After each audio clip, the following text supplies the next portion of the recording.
Então, pessoal, nós vamos dar continuidade falando da entalpia. Nós já sabemos o conceito de entalpia, que é esse conteúdo de energia que uma determinada substância ela tem, tá? A entalpia, nós vamos ver agora ela dentro das mudanças do estado físico, ou seja, quando eu sofro um processo de mudança de estado físico, eu tenho uma substância que ela está no estado sólido e ela passa para o estado líquido ou do estado líquido para o estado gasoso, vai ter ali uma variação de energia, tá? Então, o que vai acontecer? Seguindo essa seta bem aqui em cima, se eu tenho uma substância que ela está no estado sólido, ela passa para o estado líquido e ela passa também do estado líquido para o estado de vapor, estado gasoso, eu vou estar sofrendo o processo do tipo endotérmico. O que é o processo endotérmico? Só recapitulando, né? É todas as vezes que eu tenho absorção de calor, absorção de energia, tá? Nesse caso, que eu falei no vídeo que eu postei pela manhã, falando em relação ao tipo de processo, ao processo endotérmico e exotérmico e como a entalpia varia nesses dois processos, o que a gente vai observar? Que no processo endotérmico, a entalpia, ela vai ser positiva. Por quê? Porque eu vou estar absorvendo calor, tá? E todas as vezes quando eu tiver um processo que ele é exotérmico, ou seja, que a liberação de calor, o valor dessa entalpia ela vai ser um valor negativo, tá? Então, se aparecer um exercício para você, pedindo para vocês observarem a imagem, tá? E nessa imagem ele der valores e ele disser que a entalpia ela é positiva ou ela é negativa, aí vocês já vão perceber, ela é positiva porque ela está absorvendo energia, ela é negativa porque ela está liberando energia, tá? Então, se eu tenho uma substância que está no estado sólido e ela passa para o estado líquido, ela precisa absorver calor. Por quê? Porque no estado sólido, as moléculas elas estão muito unidas.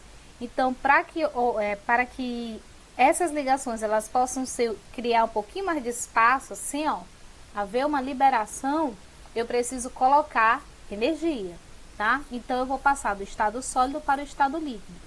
Para que as minhas moléculas elas se tornem totalmente separadas, ou seja, totalmente dispersas, existe uma quebra da ligação ali, daquelas forças que envolvem aquelas moléculas, eu preciso absorver também energia, tá? Ou seja, para passar do estado líquido para o estado gasoso, que a gente sabe que no estado gasoso as moléculas elas ficam agitadas, desordenadas, tá?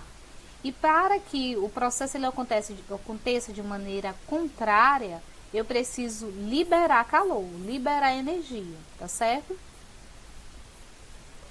E vou falar também um pouquinho para vocês em relação às equações termoquímicas, tá? Primeiro eu vou dar para vocês o conceito de entalpia padrão. A entalpia padrão, ela existe, né? Por que ela existe? Porque a variação de entalpia de uma reação, ela depende da temperatura, da pressão, do estado físico daquela substância, do número de mol, da variedade alotrópica e das substâncias envolvidas, tá?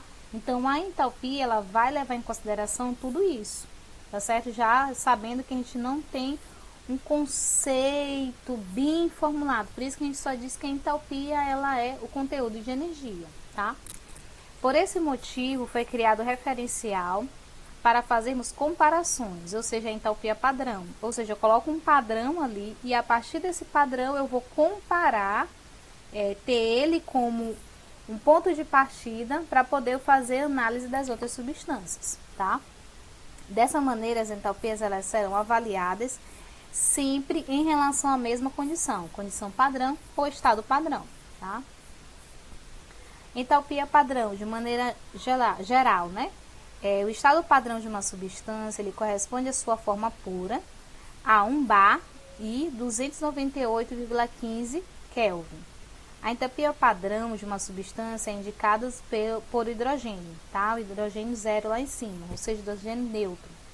Por convenção, foi estabelecido que toda substância simples no estado padrão e na sua forma alotrópica mais estável, ou seja, mais comum, tem entalpia igual a zero, tá? Aí eu trouxe para vocês aqui também, apresentando como é que a gente faz a observação das equações termoquímicas, tá? Porque nós já sabemos representar uma reação, uma equação. Só que existem alguns detalhes na equação termoquímica que vai aparecer que vai diferir um pouco de uma reação dita normal ou dita aquela que nós já conhecemos, tá bom? A entalpia de um elemento ou de uma substância, ela varia de acordo com o estado físico, a pressão, a temperatura e a variedade alotrópica desse elemento. A variação da entalpia é uma coisa que vai aparecer na tua equação termoquímica, tá? Que no caso aqui é o ΔH, eu vou mostrar no próximo slide. Os estados físicos de todos os participantes e as variedades alotrópicas, caso existam. A temperatura também ela é apresentada, a pressão na qual a reação ela vai ocorrer e os coeficientes estequiométricos das substâncias puras participantes. Aí aqui eu coloquei para vocês dois exemplos, tá?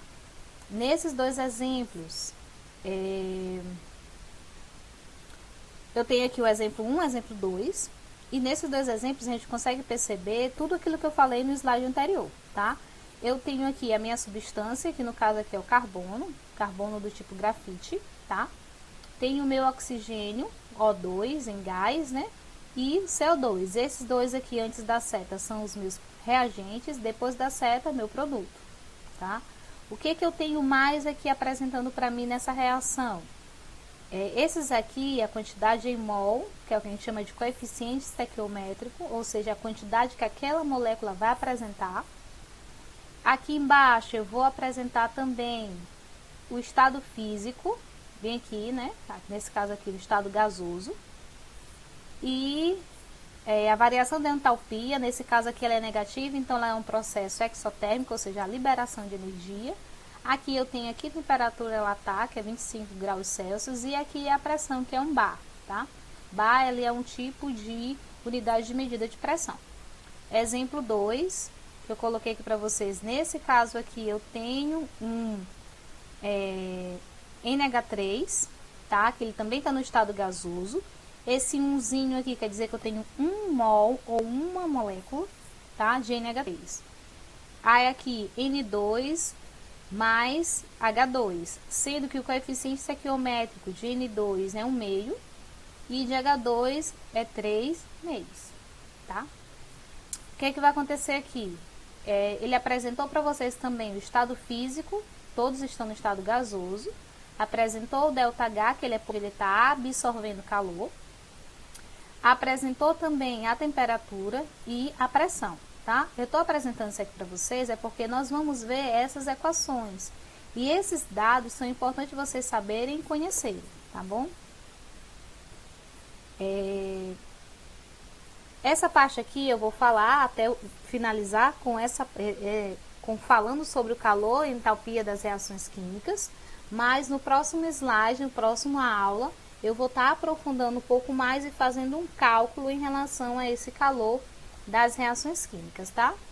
Utilizando como referência o conceito de entalpia no estado padrão, podemos determinar o valor da entalpia de um grande número de substâncias, além de calcular o valor da variação de entalpia em uma infinidade de reações químicas, tá? Então, esse aqui é o conteúdo da entalpia de formação. Eu vou dar para vocês dois conceitos, entalpia de formação e entalpia de combustão, ensinar vocês a fazer o cálculo da entalpia de formação e começar a falar também depois de energia de ligação e lei de Hess, e a gente finaliza essa parte de termoquímica, tá certo? Até a próxima!